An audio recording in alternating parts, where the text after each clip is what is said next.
Hey everyone, my name's Chris Lambert. On this channel, we talk Kanye West. And today we are talking more details about the Drake and Kanye beef that erupted yesterday as Kanye tweeted a photo of a text message conversation. There was a group chat, but he had a message directly aimed at Drake, calling out Drake for a diss that Drake had about Kanye on the Trippie Redd song Betrayal. So we went over that last night in a video, but Arsharn here has some more details about what was going on behind the scenes and what might happen in the future. So first, who is Arsharn? What is Kids Take Over? So Kids Take Over is a YouTube channel that's doing very well, specializing in music interviews. So you can see 44,000 subscribers and just a ton of interviews with different artists. Many like up and coming artists, right? They're not interviewing like who's somebody that's big right now, Lil Uzi Vert's, but they're interviewing a ton of artists who are on the come up. And you can see from their Instagram account, which is also doing well at 21,000 followers, it's hip hop interviews for the youth. So it's a cool idea. Arsharn runs it clearly.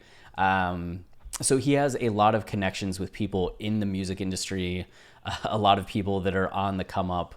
So I'm sure Arsharn hears a number of things, which is why I'm accepting this at face value, because I don't think he would be putting this information out there if he didn't trust the source, given just, you know, what the channel is doing. And I just have a good feeling about Arsharn here. So what Arsharn says in this video, it's a few points. One is that apparently a few months ago, Kanye and Drake were going to meet in person, with Travis Scott kind of brokering peace between the two of them. So Travis Scott, as he's friends with Drake, as he's friends with Kanye, was going to arrange this, and all of them were going to get together, and Drake and Kanye were going to squash their beef. Both were ready for that to happen.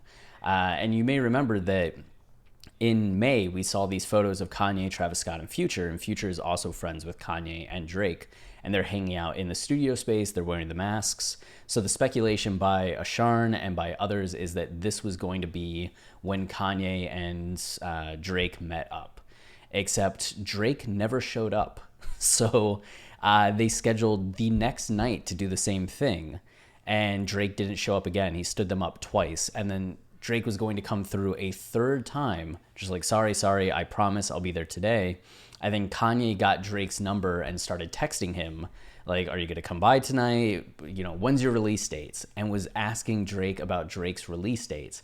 And as Arsharn starts to point out, that could be a little bit triggering for Drake. As you may recall, in 2018, Kanye released Ye on June 1st. And Kanye knew that Drake had planned on releasing Scorpion sometime in June. So typically when an artist is doing an album release, they have a few weeks of building up hype before the album, trying to raise that first week's sales, get the Billboard charts, like, you know, revving up. But Kanye stepped on Drake's toes, not just by releasing Ye, but also releasing Kitsy Ghost, and then Nasir, and then Keep That Same Energy, which is 4 albums all leading up to Drake releasing at the end of June. And the problem that Drake had was that he and Kanye were working together in February, March of 2018. And Kanye asked, oh, when are you releasing your next album? And Drake told him, June. It's going to come out in June. And then the next thing Drake knows, a month later, Kanye's announcing that he's not releasing just 1 album, not 2 albums, but 5 good music albums, most of which are coming out in June. So you can imagine why Drake's just like, yo, what are you doing, man? Like, I told you when my stuff's coming out, and now you're releasing a whole bunch of stuff. Are you trying to steal my thunder? Like, what's going on? And it got to the point that Kanye actually commented on it in September of 2018. Sending good energy and love to Drake and family and crew. I haven't seen the show in person, but the images look incredible online. I understand where the confusion started.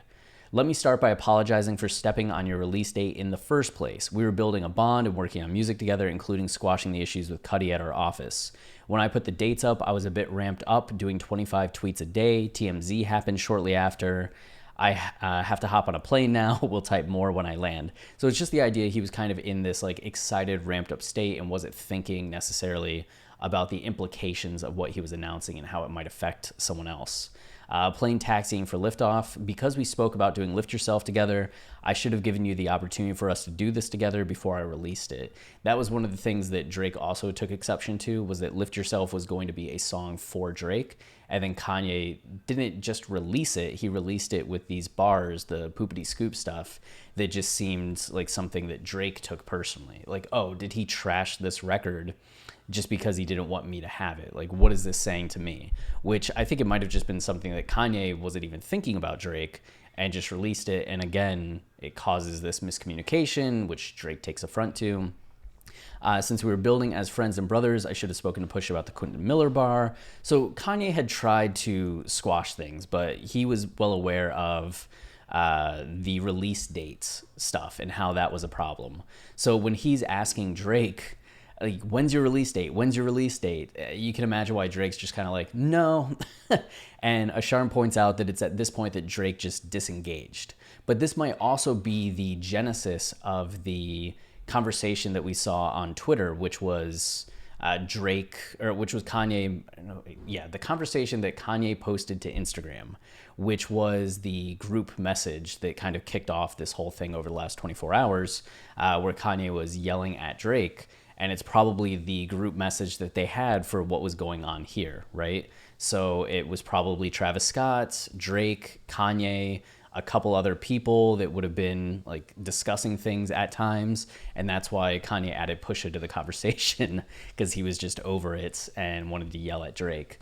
But the other big detail that Arsharn points out is that he says that his source told him that Kanye has voice memos. And as Arsharn puts it, it's, my source said, just wait for Kanye to drop the voice message or voice memos that he has with Drake. So apparently he and Drake were exchanging voice memos, and there's something that it made it seem like damaging to Drake that Kanye was going to release at some point, or could release at some point. And that has me curious, of course, because what did Drake say in this voice memo? But at the same time, it's also like, what would Drake say to Kanye in a voice memo, right? Because if you're having beef with somebody, I don't know if you're going to be completely open with them. So the implications of what could possibly be in this voice memo, I'm uncertain about. Like, is it stuff that Kanye recorded in the past? Like things from 2018, things from years past that he has on Drake? Or is it something from very recent?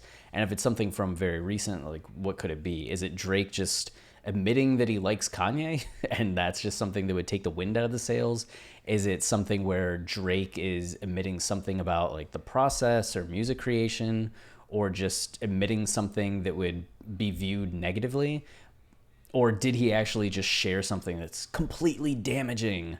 I have no idea. And also no idea if Kanye would even take it that far, because still remember that Drake was saying that he had some kind of information or like a diss so bad it was going to end Kanye's career.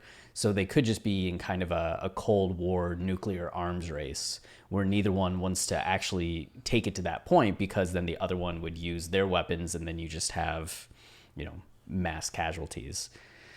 But I think the key thing, not just the implication that Kanye has something that could be used against Drake that would be really bad, but they were at the point where they were going to squash their beef. We remember, I think a lot of us remember, Karen Civil, and I mentioned in the video last night, said that Kanye and Drake were friends now. And it might have been that she heard this thing that they were actually going to squash their beef. They were supposed to meet up, but maybe didn't know the details that Drake stood Kanye up 3 times. We're getting at least a little more information and insight into what might have happened and what was going to happen and what could happen in the future. So, of course, as there are more details regarding Kanye and Drake, we'll be making videos about it. But this was some curious stuff. In the meantime, definitely go check out Kids Take Over for more interviews and insights. It seems like Arsharn does kind of some live discussions, live streams that people are very engaged with. And check out that channel. And if you're enjoying our channel and you want to support us, the easiest way is to like, subscribe, comment, as any of those things tell YouTube this is a channel people enjoy, and they show it to more people, which goes a long way. We also have memberships. We were able to start offering this. So you can join the channel and you can see you get loyalty badges. You can get custom emojis that you can leave in comments.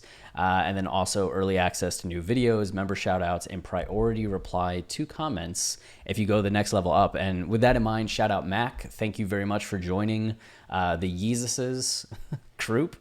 And if you want to go another step, we also have our podcast, Watching the Throne, a lyrical analysis of Kanye West. This is the thing we're most well known for.